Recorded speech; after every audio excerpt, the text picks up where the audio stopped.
BAHASHAM and double honors to the elders and apostles of Great Millstone who do well, and peace and salutations to the house of David, which is the THAWADAH, and the women and men of the large multitude who the Lord's going to have mercy on. Now, this message has always been, if we as a people had some help, things would be different for the Israelite communities of the United States, right? So you thought it was going to be a fair thing to seek reparations and to think these people in power would give you a red cent. It's kind of like thinking that you're going to get an oceanfront property in Iowa. It's not going to happen, and it shows how docile and lost most of our people are. All you ever hope for is to be on an equal playing field. Understand, we will never be on an equal playing field. Not here. Not while we're in hell. And you're still under the curses. Because you are Lazarus and you are hated.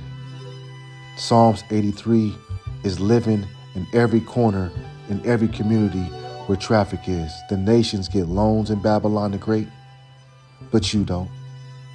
They're all well favored and you're not. And they don't care.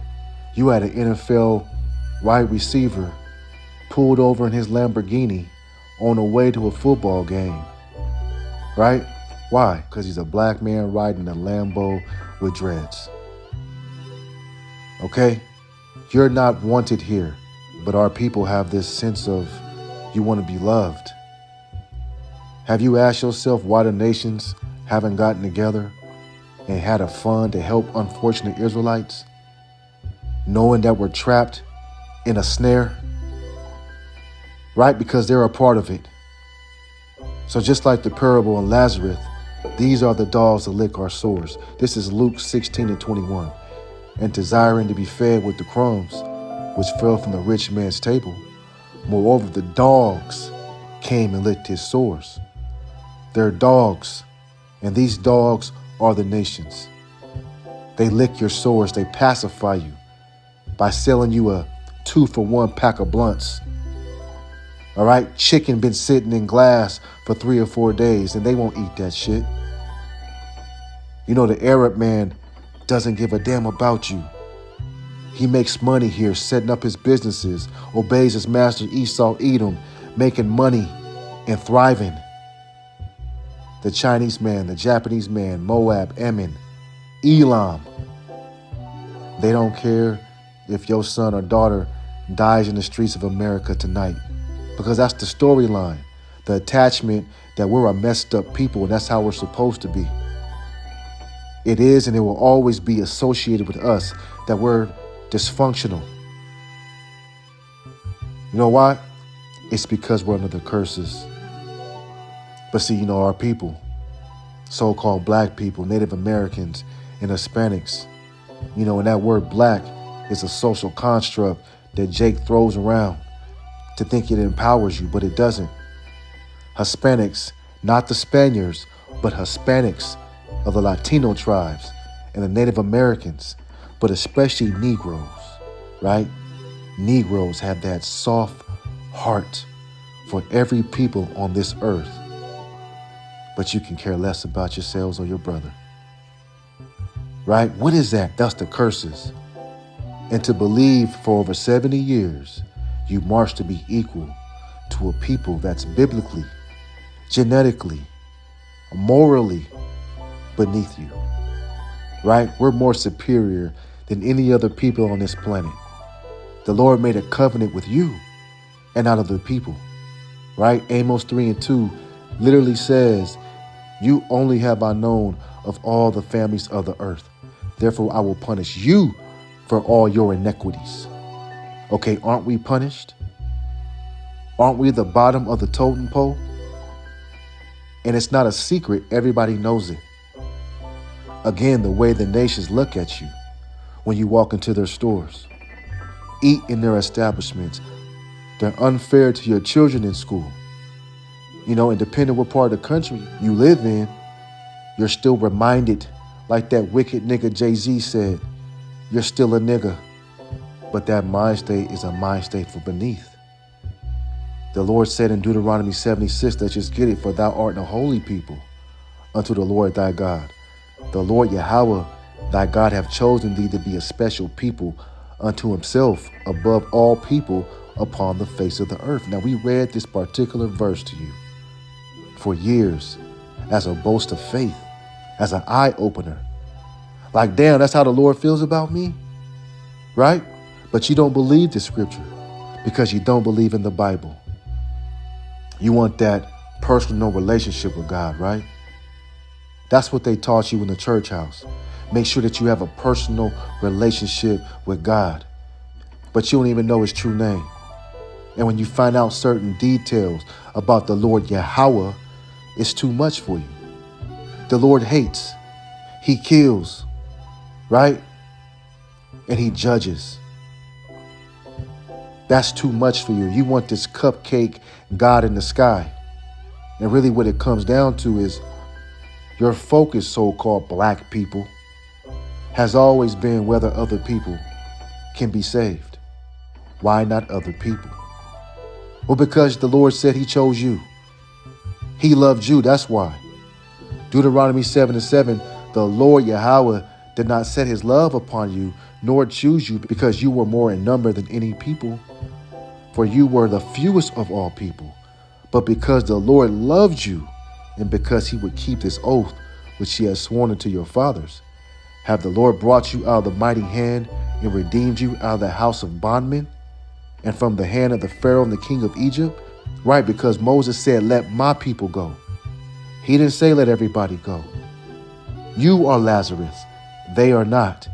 He made an oath, which is that covenant to Abraham. You're the apple of his eye, the nation that's not desired. We are not desired out here. We are downtrodden, looked down upon. We are a proverb, right? But we are the Lord's woman. And he's going to come back and redeem us out of this state, right? Being married to YAHAWASHI, we are adorning ourselves for his return. So you Israelites that hear and understand all this good news of what's going to happen in the future is set for you. But for now, we're reminded that we're still under the curses. You know, you may be more valuable to your company, but you don't get no accolades because this isn't your rest. This is your hell. You may have your house in order, but Esau can come at any time and knock on the door and change your life for the worse, where the woman that's in your house will compass you. This isn't your rest. This is your hell. And they look at you with that dross that the scriptures speak about. Let's get Ezekiel 22:18. We have to understand we are under the curses and you are hated. Ezekiel 22:18, Son of man, the house of Israel is to me become dross. All they are brass and tin and iron and lead. In the midst of the furnace, they are even dross of silver. So the house of Israel is become dross, which is why we need the mediator YAHAWASHI. The Most High can't deal with us in his perfection. We're too filthy. But the hopeful elect through the Lord, by dying daily, we're, Lord willing, spiritually washing off the dross. But see, the 2/3 that trust in America, you can't hear this message about the Most High and his Son because you still want to be accepted in America. You heard this truth and it completely turned you off. Your mind is still enslaved with shackles of his philosophy. And what is dross? Right? What is dross? Let me show you how the power in the heavens looks at Israel. All right? This is the definition of dross. It says waste or impure matter, a discardment, the scum that forms on the surface of molten metal as a result of oxidation, worthless. Scum off the surface of metal, that's that gook that you just can't get off your silverware. Well, the Lord has compared Israel to worthless. You want to save everybody but yourselves, not loving yourself. You just will not adhere to the laws of the Most High God. Right? Pork, money, and the P word that rhymes with, you know what I'm saying, rolls over you. Not taking these times seriously. Right? Talking to the men. The Lord has a lake that's prepared. If you hear this message and understand, and you still won't come into this truth, you're that silver and brass that he's going to burn when World War III ends. That's the only thing that's going to clean you up. And the prophet Ezekiel explains it. It's Ezekiel 22:20. As they gather silver and brass and iron and lead and tin into the midst of the furnace to blow the fire upon it, to melt it, so will I gather you in my anger and in my fury, and I will leave you there and melt you. So this isn't talking about your fine silver in your home.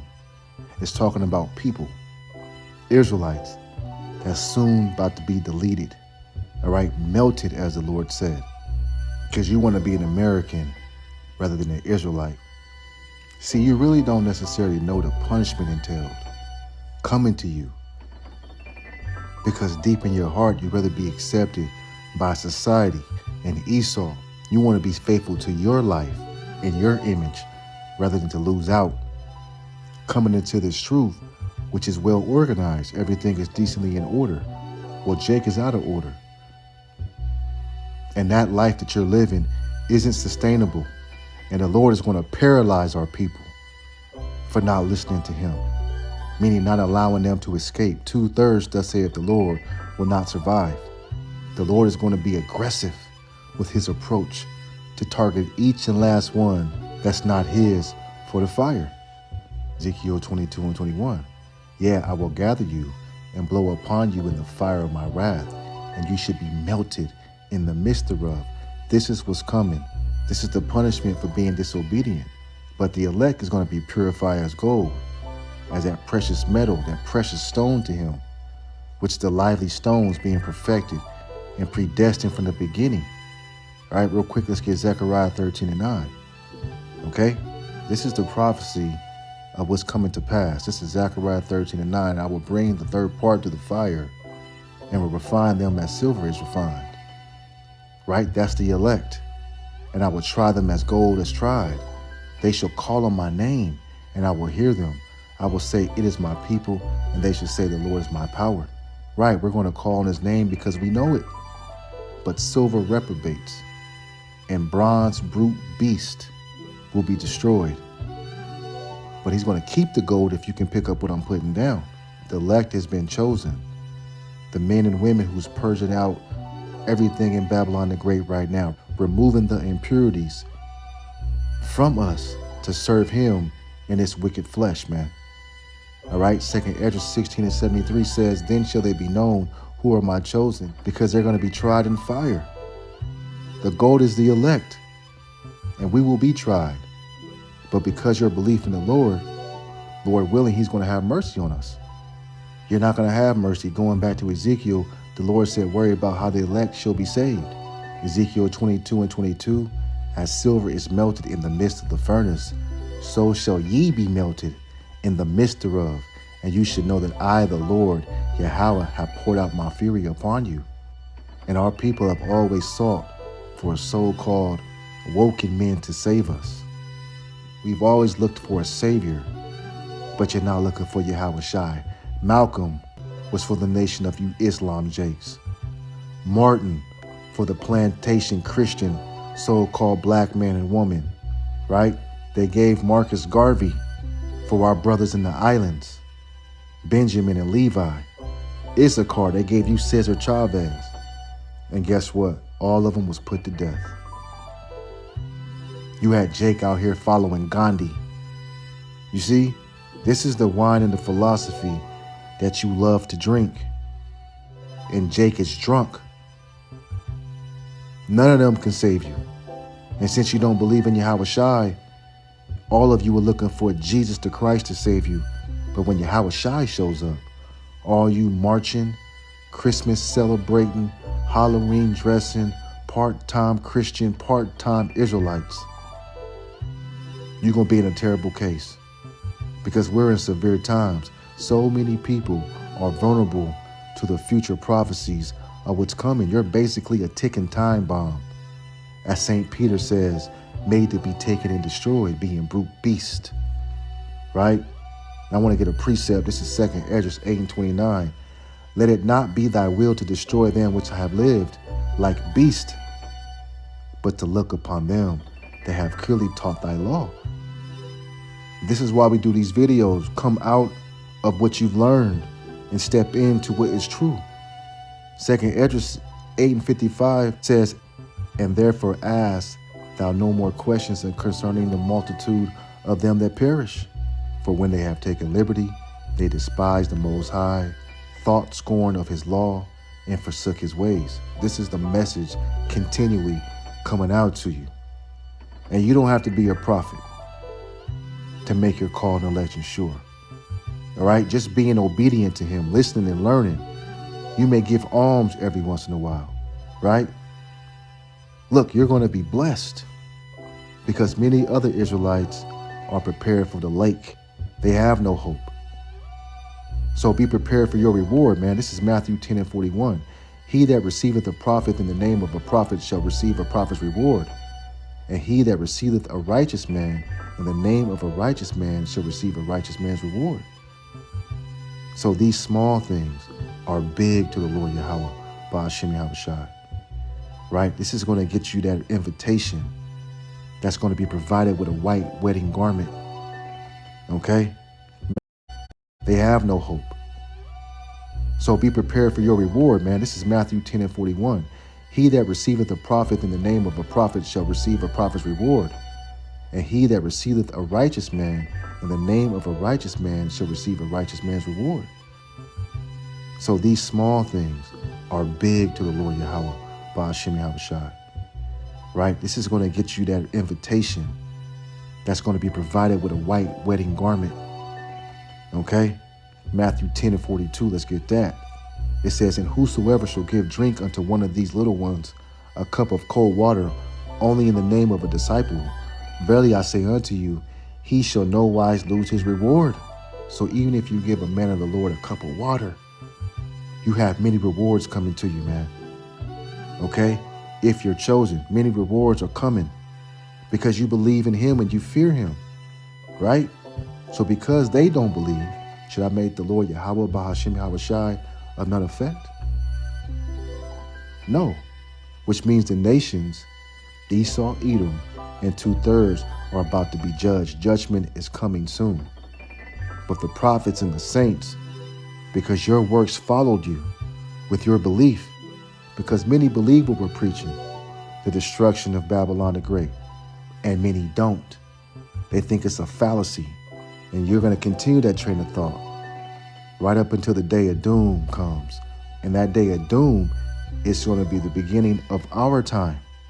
Revelation 11:18, let's get this. It says, and the nations were angry, and thy wrath is come, and the time of the dead, that they should be judged, and that thou shouldest give reward unto thy servants the prophets, and to the saints, and to them that fear thy name, small and great, and shouldest destroy them which destroy the earth. Right, destruction is at nigh. You have to get with the program. All right, it's about your nation, you serving the Lord. All right, so I hope this lesson has been edifying to the elect, to the sheep. Yahawah BAHASHAM YAHAWASHI, BAHASHAM RAKAHAKWADASH. This is the brother Azan Ha'amath, Wa Ababubul. Shalom.